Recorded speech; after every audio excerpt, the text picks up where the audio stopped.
Stories by Ira Robinson.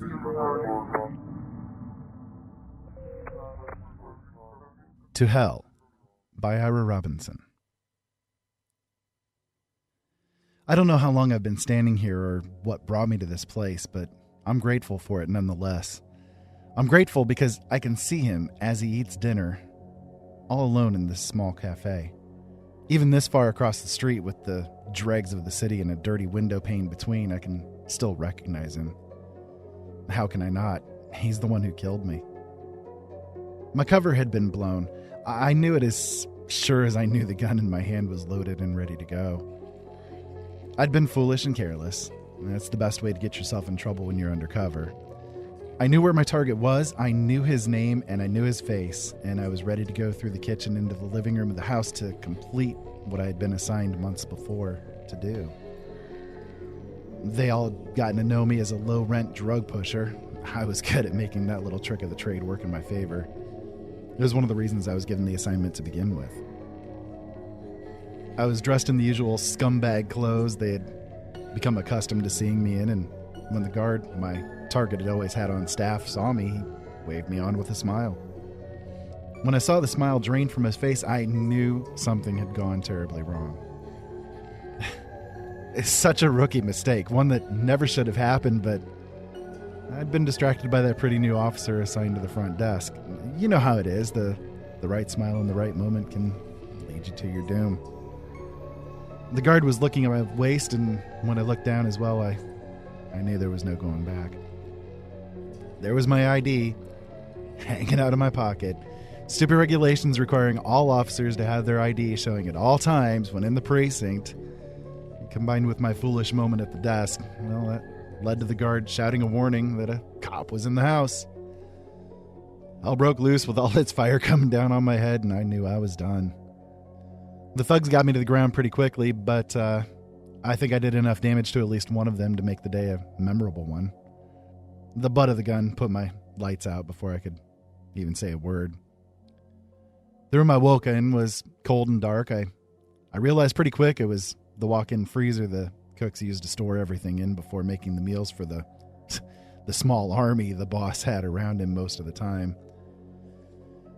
That man, Donardo, was there in the room with me, staring embers into my eyes, but my head ached a little too much to really care.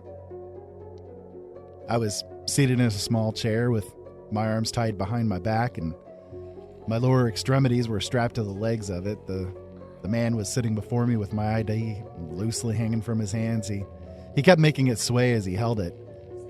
I couldn't help but stare at it. The taste of blood was heavy on my tongue, and I could tell at least one of my teeth had been cracked to bits by the gun that slammed into my face. The pain of it was just as strong as the ache in my head. "You disappoint me," he said finally. His voice was loud in the enclosed space. "I do not like to be disappointed." "Me either," I said.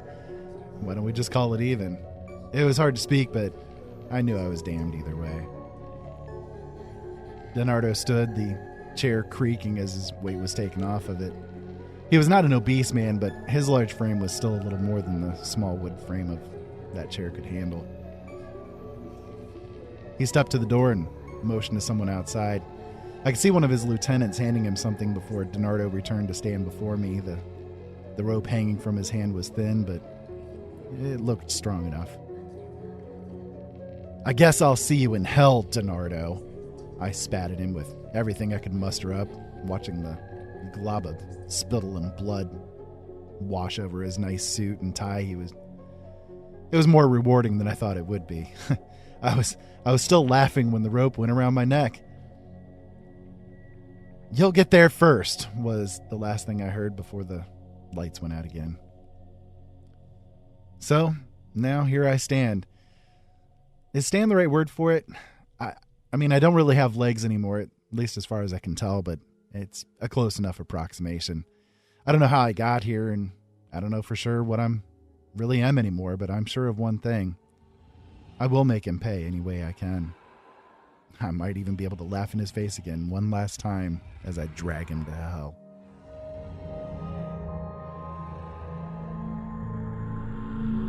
For more stories from Ira Robinson, go to his official website, originalworlds.com. At that website, you'll find free stories, free chapters from his books, writing information for those up-and-coming authors, and much, much more. That's originalworlds.com. Thank you for listening.